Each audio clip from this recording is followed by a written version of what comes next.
नमस्कार दोस्तों, हमारे YouTube चैनल रिपोर्ट कार्ड में आपका हार्दिक स्वागत है। मैं अरविंद चौधरी आपके साथ जुड़ा हूं। अपन बात कर रहे थे बायोलॉजी का टॉपिक, जीव विज्ञान का टॉपिक कोशिका विज्ञान या फिर सेल बायोलॉजी। सेल बायोलॉजी के अंदर अपन ने अध्ययन किया या फिर बात की थी कोशिकांग के बारे में। कोशिकांग में अपन ने माइटोकॉन्ड्रिया, प्लास्टिड एवं हरित लवक के बारे में विस्तार से बात की। तो आज बात करते हैं, आज की क्लास के अंदर अपन अगले कोशिकांग के बारे में बात करते हैं, जिसमें अपन बात करने वाले हैं एंडोप्लाज्मिक रेटिकुलम या फिर अंतःपर्दवी जालिका। अंतःपर्दवी जालिका क्या होती है, किस प्रकार संरचना होती है, इसकी खोज किस वैज्ञानिक ने की और उपस्थिति कहां पाई जाती है। तो दोस्तों देखना, अंतःपर्दवी जालिका है, इस अंतःपर्दवी जालिका कोशिकांग है। इस कोशिकांग के खोजकर्ता यानी कि इस कोशिकांग को सबसे पहले किसने खोजा या फिर किसने देखा, इसी कोशिकांग को या फिर अंतःपर्दवी जालिका को सबसे पहले पोर्टर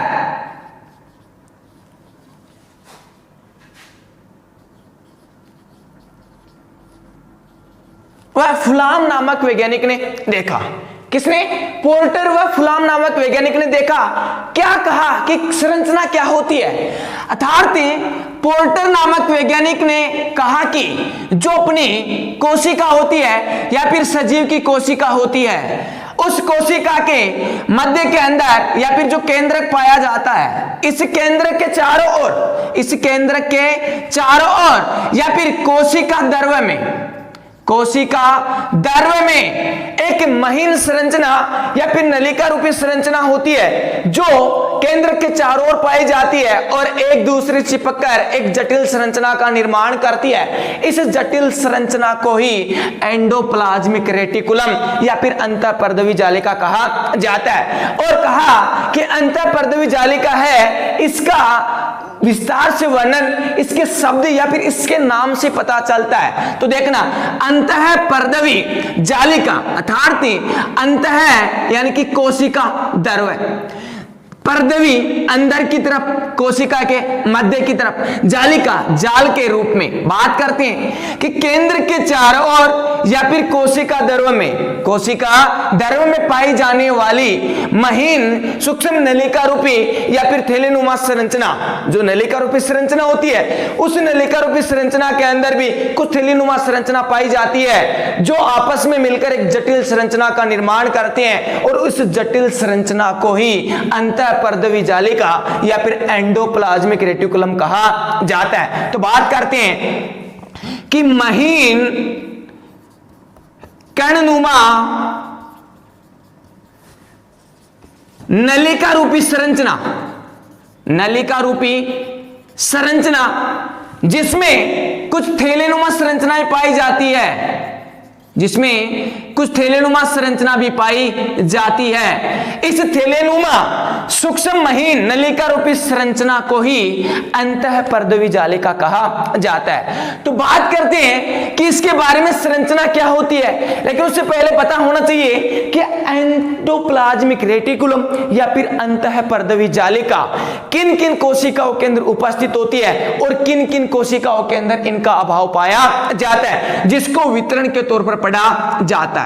तो बात करते हैं वितरण, यानी कि कहां पाई जाती है और किन कोशिकाओं में इनकी अनुपस्थिति पाई जाती है। प्रोकैरियोटिक कोशिका, जितनी भी जो प्रोकैरियोट कोशिका होती है, जितनी भी प्रोकैरियोट कोशिका होती है, उस कोशिका वह जो परिपक्व आरबीसी होती है, परिपक्व आरबीसी होती है, यानी कि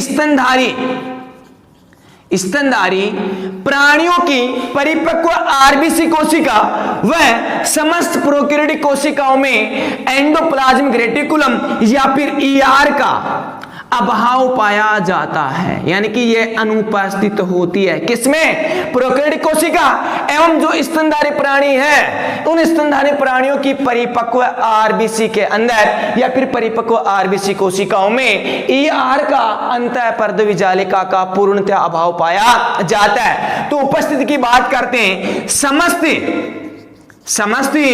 जो यूकेरियोट कोशिका होती है, समस्त जो यूकेरियोटिक कोशिका होती है, उन समस्त यूकेरियोटिक कोशिकाओं के अंदर सुविकसित तरीके से पाई जाती है, अर्थात एंडोप्लाज्मिक रेटिकुलम यूकेरियोटिक कोशिकाओं में उपस्थित होती है।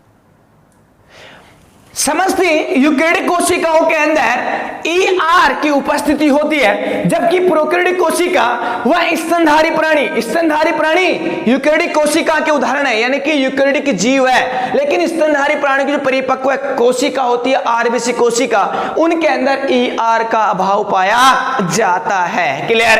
और इसी के साथ साथ ही समस्त यूकेरियोटिक कोशिकाओं में यह पाई जाती है और केंद्र के चारों ओर एक जाल के रूप में पाई जाती है, अर्थात ये संरचना या फिर संरचना केंद्र की झिल्ली से लेकर जो कोशिका झिल्ली है, आंतरिक कोशिका झिल्ली या फिर प्लाज्मा मेम्ब्रेन है, कोशिका झिल्ली तक फैली रहती है। अर्थात केंद्र की झिल्ली से लेकर जो कोशिका झिल्ली है वहां तक जाल के रूप में जो संरचना पाई जाती है, उस संरचना को ही या फिर एंडोप्लाज्मिक रेटिकुलम कहा जाता है। बात करते हैं इसकी संरचना किस प्रकार से होती है, तो दोस्तों देखना, संरचना की बात की जाए तो जो एंडोप्लाज्मिक रेटिकुलम है या फिर होती है, इस की संरचना एक समान कोशिकाओं में अलग अलग हो सकती है, यानी कि एक समान कोशिकाओं के अंदर एंडोप्लाज्मिक रेटिकुलम की संरचना भिन्न भिन्न होती है। तो बात करते हैं संरचना के बारे में, किस प्रकार संरचना होती है।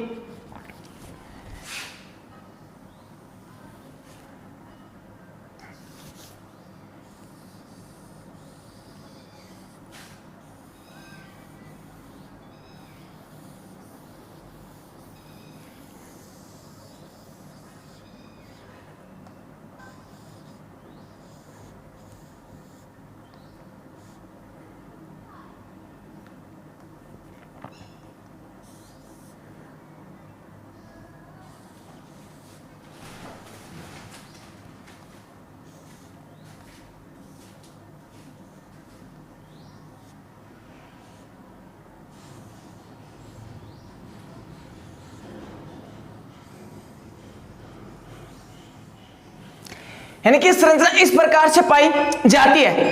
जो संरचना है वह एक प्रकार की कोशिका में भिन्न भिन्न होती है, एक प्रकार की कोशिका में भिन्न भिन्न होती है। जो संरचना होती है यह एंडोप्लाज्मिक या फिर अंतःपर्दवी जालिका होती है, वह आकृति के आधार पर तीन प्रकार की संरचनाओं से मिलकर बनी होती है। या फिर बात करें इस जालिका रूपी संरचना का निर्माण निम्न तीन प्रकार की संरचनाओं से मिलकर बना होता है, अर्थात यह जो संरचना है यह संरचना तीन विशेष प्रकार की रचनाओं से मिलकर बनती है। जो कौन कौन सी होती है उसके बारे में बात की जाती है। इस संरचनाओं को एक प्रकार से इस प्रकार से भी देखा जा सकता है। अपन ने इस प्रकार से कुछ प्रोकैरियोटिक कोशिका एवं यूकेरियोटिक कोशिका के अंदर संरचना को बनाया था। तो बात करते हैं कि एक प्रकार की कोशिका के अंदर ये भिन्न भिन्न होती है, लेकिन जो इनकी आकृति होती है यह आकृति भिन्न भिन्न प्रकार की रचनाओं से मिलकर या फिर तीन विशेष प्रकार की रचनाओं से मिलकर बनी होती है। फर्स्ट बात करते हैं सिस्टर्नी। क्लियर? सिस्टर्नी संरचना क्या होती है? यह सिस्टर्नी संरचना इस प्रकार से पाई जाती है, अर्थात यह नलिका रूपी संरचना होती है। कैसी होती है? नलिका रूपी संरचना। नलिका रूपी जो संरचना होती है, इस नलिका रूपी संरचना को ही सिस्टर्नी कहा जाता है। जो सिस्टर्नी संरचना होती है, इस सिस्टर्नी संरचना की जो नलिका रूपी संरचना है, ये जो नलिका रूपी संरचना है, इनका आकार 40 से लेकर 50 माइक्रोमीटर तक पाया जाता है या फिर मिली माइक्रोन तक होता है। मिली माइक्रोन लंबी संरचना होती है। इन नलिका रूपी संरचनाओं को सिस्टर्नी कहा जाता है। क्लियर? जो एक प्रकार से सिस्टर्नी संरचना है, यह नलिका रूपी संरचना कोशिका के अंदर पाए जाने वाले केंद्रक जो मुख्य अंग है मध्य भाग में पाया जाता है। इस केंद्रक के चारों ओर समांतर रूप में पाई जाती है। क्वेश्चन पूछे आपसे कि केंद्र के चारों ओर जो नलिका रूपी संरचना होती है समांतर रूप में पाई जाती है, वह एंडोप्लाज्मिक रेटिकुलम का भाग होता है। उसको किस नाम से जाना जाता है? उस संरचना को सिस्टर्नी कहा जाता है। और जिस सिस्टर्नी संरचना होती है, नलिका रूपी संरचना होती है, इन नलिकाओं का आकार 40 से लेकर 50 मिली माइक्रोन तक पाई जाती है और एक प्रकार से केंद्र के चारों ओर पाई जाती है। फिर बात की जाती है इनकी सबसे बड़ी विशेषता कि जो नलिका रूपी संरचना है, इस नलिका रूपी संरचना के चारों ओर या फिर सिस्टर्नी पर राइबोसोम पाए जाते हैं। क्लियर? इस सिस्टर्नी के चारों ओर राइबोसोम कण पाए जाते हैं। क्लियर है? तो बात की जाए, जब राइबोसोम पाए जाते हैं इस सिस्टर्नी संरचना पर, तो यह सिस्टर्नी संरचनाएं एक प्रकार से जिन कोशिकाओं के अंदर प्रोटीन संश्लेषण अधिक होता है, प्रोटीन संश्लेषण अधिक पाया जाता है, उन कोशिकाओं के अंदर सिस्टर्नी भागों में राइबोसोम की मात्रा अधिक पाई जाती है। क्लियर है? अर्थात कि इनका मुख्य कार्य होता है एक प्रकार से प्रोटीन संश्लेषण में सहायता प्रदान करना। फिर बात की जाए कि जिन कोशिकाओं में इनकी अधिकता पाई जाती है, जिन कोशिकाओं में सिस्टर्नी की अधिकता पाई जाती है, उन कोशिकाओं के अंदर इन सिस्टर्नियों पर राइबोसोम की मात्रा भी बहुतायत से पाई जाती है और प्रोटीन संश्लेषण का कार्य सर्वाधिक तरीके से किया जाता है। जैसे बात करें यकृत की कोशिका है, यकृत की कोशिका है, यकृत कोशिका के साथ साथ ही अग्नाशय कोशिका है, अग्नाशय कोशिका है। मानव शरीर में यकृत और अग्नाशय जो कोशिका होती है, इन कोशिकाओं के अंदर सिस्टर्नी भाग होता है। उस सिस्टर्नी पर राइबोसोम कण अधिक पाए जाते हैं और प्रोटीन संश्लेषण का कार्य भी अधिक किया जाता है। क्लियर? सेकंड भाग की बात की जाती है ट्यूबुल से या फिर नलिका। क्लियर? नलिका रूपी संरचना देखो, ट्यूबुल्स, ये इस प्रकार की संरचना होती है, नलिका रूपी संरचना। क्लियर है? जो ट्यूबुल्स है, नलिका संरचना है, नलिका संरचनाएं या फिर इनकी जो व्यवस्था होती है, इन नलिकाओं की अनियमित व्यवस्था होती है, अनियमित व्यवस्था पाई जाती है। यह निश्चित तरीके से या फिर समांतर रूप में व्यवस्थित नहीं होती, जिसके कारण इनको अनियमित संरचनाओं के नाम से जाना जाता है। अर्थात जो एंडोप्लाज्मिक रेटिकुलम है, अंतःपर्दवी जालिका संरचना है, उस संरचना के अंदर अनियमित रूप से पाई जाने वाली संरचनाओं को ही नलिका या फिर नलिकाएं या फिर ट्यूबुल्स के नाम से जाना जाता है। बात की जाए कि ये एक प्रकार से जो अस्रावी कोशिका होती है, यानी कि जिन कोशिकाओं के द्वारा किसी भी प्रकार का श्रावण नहीं किया जाता, उन कोशिकाओं के अंदर इनकी अधिकता पाई जाती है। क्लियर है?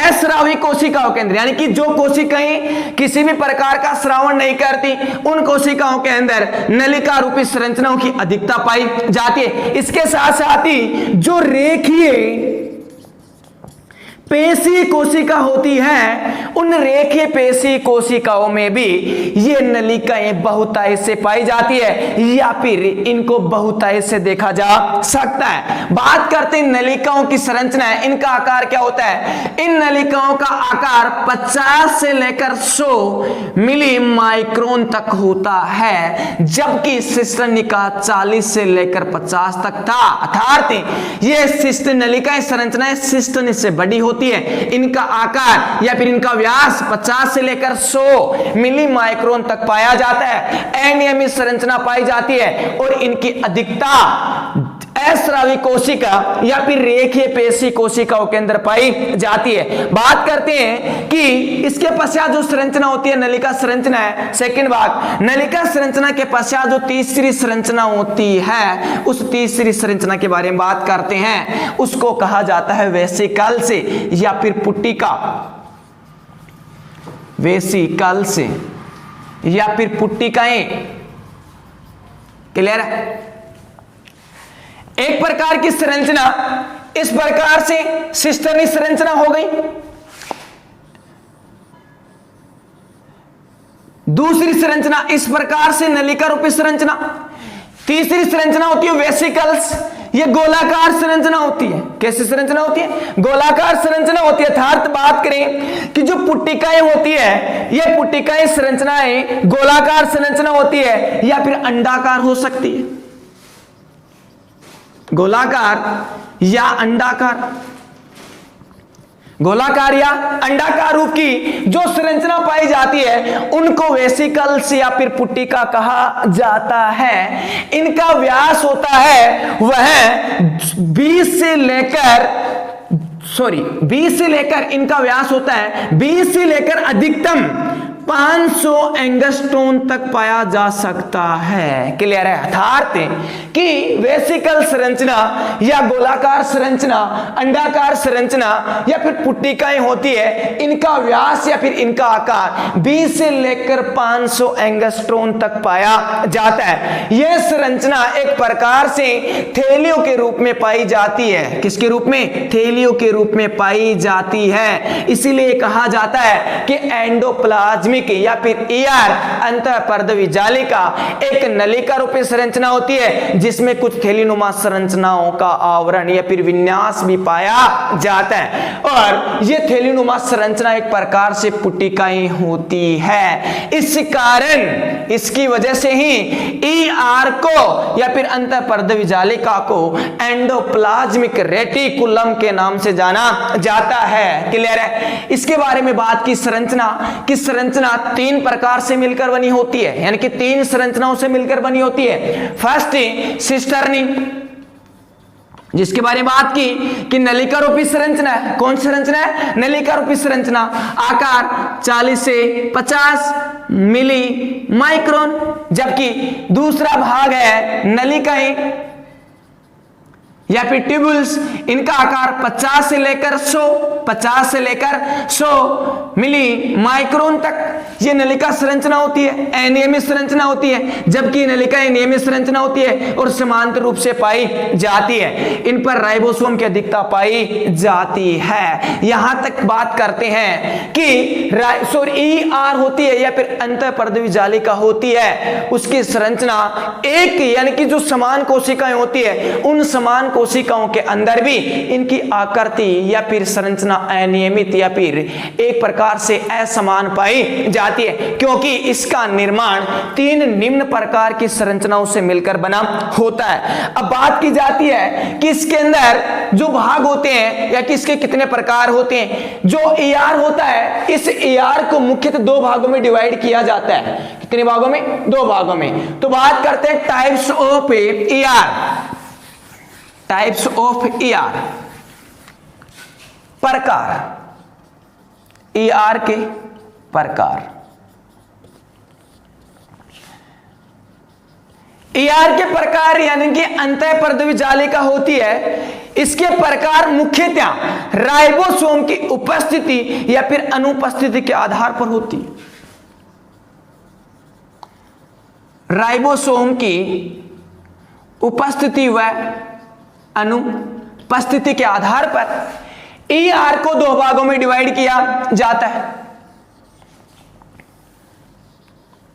फर्स्ट एसईआर, स्मूथ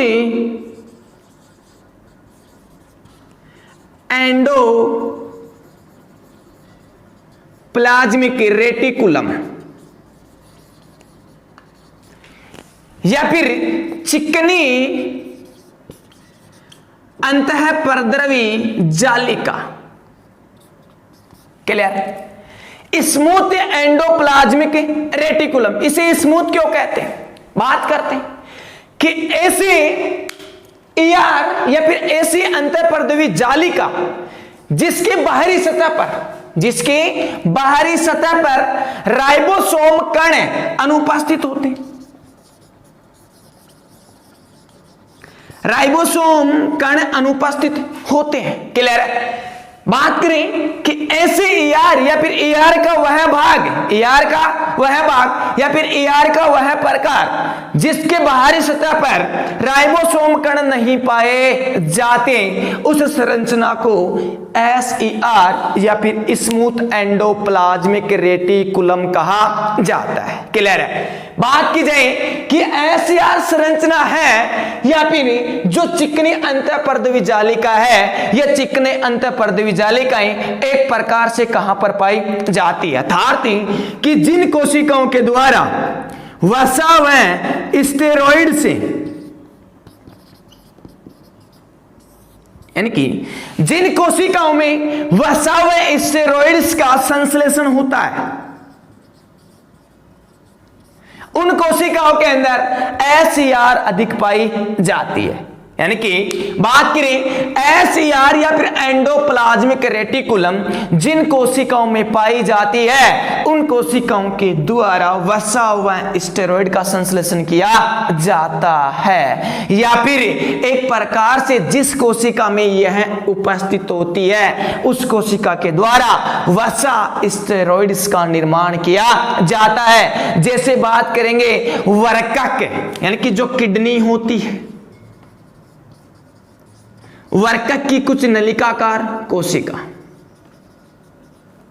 वर्कक की नलिकाकार कोशिका, क्लियर है? उन कोशिकाओं के अंदर SER पाया जाता है या फिर SER पाई जाती है। इसके साथ साथ ही आंतर कोशिकाएं, आंतर कोशिकाएं, इसके साथ साथ बात की जाती है जो आंखों की ग्राही कोशिका होती है, आंखों की ग्राही कोशिका, उन कोशिकाओं के अंदर SER की अधिकता पाई जाती है। क्लियर है? और इन कोशिकाओं में वसा व स्टेरॉइड्स का संश्लेषण किया जाता है। जैसे वर्कक की कुछ नलिकाकार कोशिकाएं, आंत्र यानी कि आंत की कोशिकाएं, और जो आंखों की ग्राही कोशिका होती है, यानी कि किसी चीज को एब्जॉर्ब करती है, ग्रहण करती है, उन कोशिकाओं के अंदर SER अधिक पाई जाती है। इसके साथ साथ ही जो ग्लाइकोजन पदार्थ है, उस ग्लाइकोजन पदार्थ का संग्रहण करने वाली, ग्लाइकोजन पदार्थ का संग्रहण करने वाली कोशिकाओं में SER कोशिकांग पाया जाता है, या फिर ER का SER भाग अधिक पाया जाता है। एक प्रकार से इसके सामने उदाहरण दे रखे हैं। दूसरी बात की जाती है RER की, इसका जस्ट अपोजिट होगा, यानी कि RER रफ एंडोप्लाज्मिक रेटिकुलम या फिर खुरदरी, खुरदरी अंतःपर्दवी जालिका। सीधी सी बात है, राइबोसोम, राइबोसोम उपस्थित, क्लियर? अर्थात ऐसे ER जिनके बाहरी सतह पर राइबोसोम की उपस्थिति पाई जाती है या फिर राइबोसोम अधिक पाए जाते हैं, उस संरचना को RER या फिर रफ एंडोप्लाज्मिक रेटिकुलम या फिर खुरदरी अंतःपर्दवी जालिका कहा जाता है। क्लियर है? बात की जाती है कि राइबोसोम अधिक पाए जाते हैं, राइबोसोम अधिक पाए जाते हैं तो इन कोशिकाओं की संरचना या फिर RER संरचना एक प्रकार से दानेदार दिखाई देती है। कैसी दिखाई देती है रे? दानेदार रूप के अंदर दिखाई देती है, क्योंकि इसके बाहरी सतह पर राइबोसोम अधिक पाए जाते हैं। फिर बात की जाती है कि जो राइबोसोम पाए जाते हैं RER पर, वो किस रूप में पाए जाते हैं? अर्थात राइबोसोम में एक विशेष प्रकार की प्रोटीन राइबोफ्लोरिन,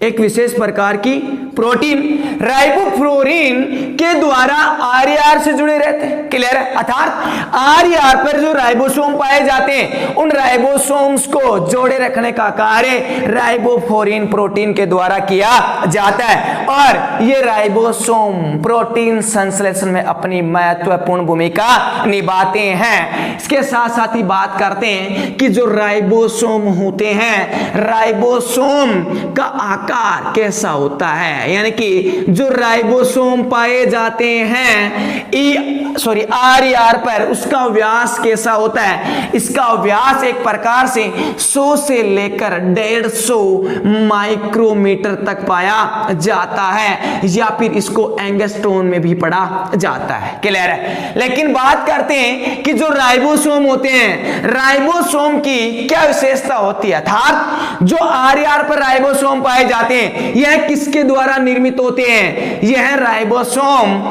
40% RNA के वह 60% प्रोटीन के बने होते हैं। क्लियर है। अर्थात RER पर राइबोसोम अधिक, प्रोटीन संश्लेषण अधिक, यानी कि प्रोटीन संश्लेषण में अपनी महत्वपूर्ण भूमिका निभाते हैं। राइबोसोम 40% RNA व 60% प्रोटीन से बने होते हैं, और यह एक प्रकार से जिन कोशिकाओं के अंदर प्रोटीन संश्लेषण का कार्य अधिक होता है उन कोशिकाओं के अंदर RER की अधिकता पाई जाती है। या फिर बात करें, ऐसा भी कह सकते हैं कि जिन कोशिकाओं में RER अधिक उपस्थित होंगी उनमें प्रोटीन संश्लेषण भी अधिक होता है। इसी कारण कहा जाता है कि प्रोटीन संश्लेषण स्थल एक प्रकार से RER को कहा जाता है, क्योंकि राइबोसोम RER पर बहुतायत से पाए जाते हैं। जैसे बात करेंगे कि किन किन कोशिकाओं के अंदर एक प्रकार से राइबोसोम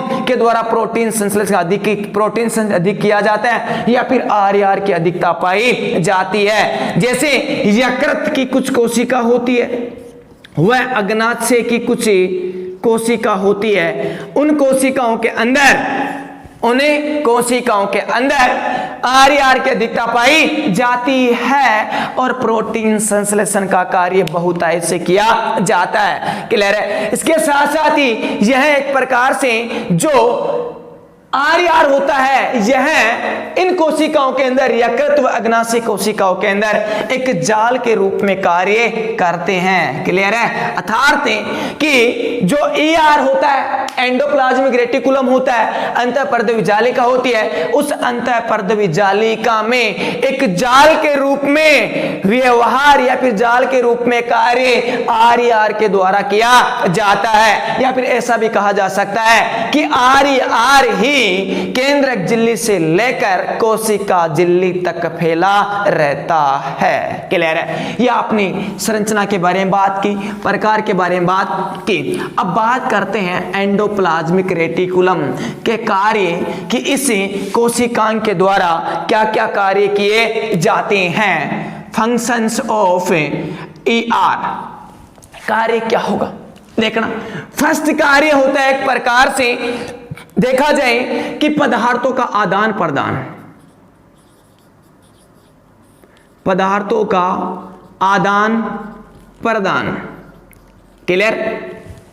किस प्रकार से पदार्थों का आदान प्रदान होता है देखना कि जो नलिका रूपी संरचना होती है जाल के रूप में व्यवस्थित होती है या पाई जाती है, तो जाल के रूप में पाए जाने के कारण यह कोशिका झिल्ली से लेकर केंद्रक झिल्ली तक पदार्थों को एक स्थान से दूसरे स्थान पर पहुंचाने का कार्य करती है। तो ER का मुख्य कार्य पदार्थों का आदान प्रदान, क्योंकि ये जाल के रूप में पाई जाती है, नलिका रूपी संरचना है जो केंद्रक झिल्ली से लेकर कोशिका झिल्ली तक फैली हुई रहती है। जब यह केंद्रक झिल्ली से लेकर कोशिका झिल्ली तक फैली रहती है तो कोशिका झिल्ली के अंदर जो पदार्थ पाए जाते हैं उन पदार्थों को केंद्रक तक पहुंचाया जाता है, या फिर केंद्रक झिल्ली पर जो पदार्थ पाए जाते हैं उनको कोशिका द्रव्य के अंदर स्थानांतरित या फिर ट्रांसफर करने का कार्य किया जाता है। इसके साथ साथ ही दूसरा कार्य होता है कुछ कोशिकांगों की झिल्लियों का निर्माण या फिर अन्य कोशिकांग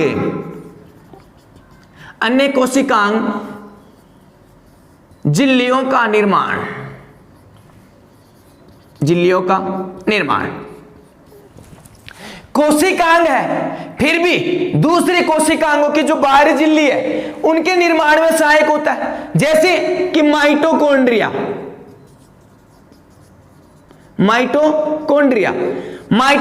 कोशिकांग है, दोहरी झिल्लित कोशिकांग है। इस दोहरी झिल्लित कोशिकांग के अंदर जो कोशिका झिल्ली होती है, बाहरी कोशिका झिल्ली, उसका निर्माण इस ER के द्वारा ही किया जाता है। कब होता है? जब भी कोशिका विभाजन होता है, कोशिका विभाजन, अर्थात कोशिका विभाजन के समय, कोशिका विभाजन के समय यह माइटोकॉन्ड्रिया की बाहरी झिल्ली या फिर जो बाहरी आवरण पाया जाता है उसके निर्माण में भी सहायक होती है। तो ऐसा भी कहा जा सकता है कि यह कोशिकांग अन्य कोशिकांगों के कोशिका विभाजन के दौरान बाहरी आवरण का निर्माण भी करता है। तीसरा कार्य होता है एटीपी का निर्माण, एटीपी का निर्माण या फिर ऊर्जा का निर्माण। एटीपी का निर्माण किस प्रकार से होता है? एटीपी का निर्माण कि एक प्रकार से जब अंतःपर्दवी या फिर कोशिका के अंदर, ये कोशिका है, उस कोशिका के अंदर जो आंतरिक कोशिकीय उपापचय क्रिया संपन्न होती है, आंतरिक कोशिकीय उपापचय क्रिया संपन्न होती है, उन उपापचय क्रियाओं को संपन्न करने के लिए इस ER के द्वारा ही एटीपी का निर्माण किया जाता है। तब जाकर उस कोशिका के आंतरिक कोशिकीय उपापचय क्रिया संपन्न होती है और एक प्रकार से इस ER के द्वारा एटीपी का निर्माण कर उन क्रियाओं को संपन्न बनाने का कार्य किया जाता है। इसके साथ साथ ही होती है अंतर कोशिकांग की व्यवस्था।